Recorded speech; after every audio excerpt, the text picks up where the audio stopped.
All right, welcome to PGF Racing. Today we're going to look at the 7 years and how the sacrifices came to stop in the middle, not during the crucifixion, but the 7-year war battle. So let's take a straight look at the scriptures and take a look here. So Ezekiel 39:9, talking about the Gog and Magog battle. You can see a little bit of Gog here in verse 39, but if you go back to 38, it talks about Gog and Magog.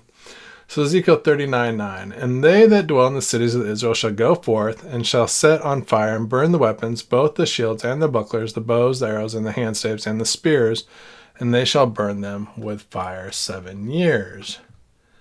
Then if we look at Daniel 9:27, he shall confirm the covenant with many for 1 week. And we know that 1 week is 7 years. In the midst of the week, in the midst of those 7 years, he shall cause the sacrifice of oblation to cease, and for the overspreading of abominations he shall make it desolate, even till the consummation, and that determined shall be poured upon the desolate.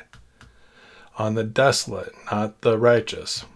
Revelation 11:2, but the court which was without temple leave out and measure it not, for it is given to the Gentiles, and the holy city shall be tread under foot 40 months, or 3.5 years, or 1260 days.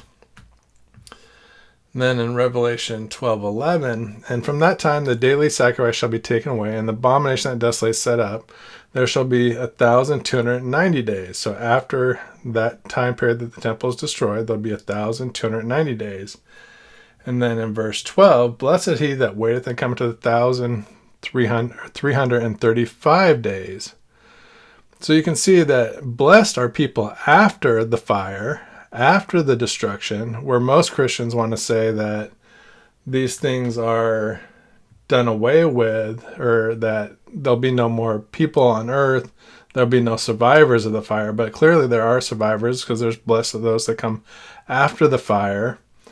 And let's just take a look how that would work out.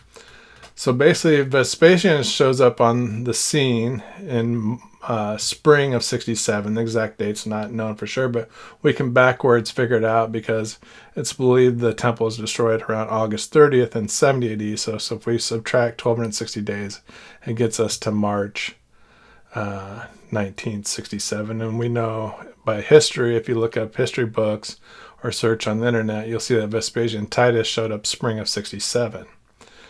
Then 1,290 days later, it ends. But then they give it a month and a half to go back and settle back in Jerusalem, give things a chance to settle down. But the war ended, if you look at history, it ends around springtime of 74 AD too. So this matches history. The Bible matches history. I hope that helps, makes sense.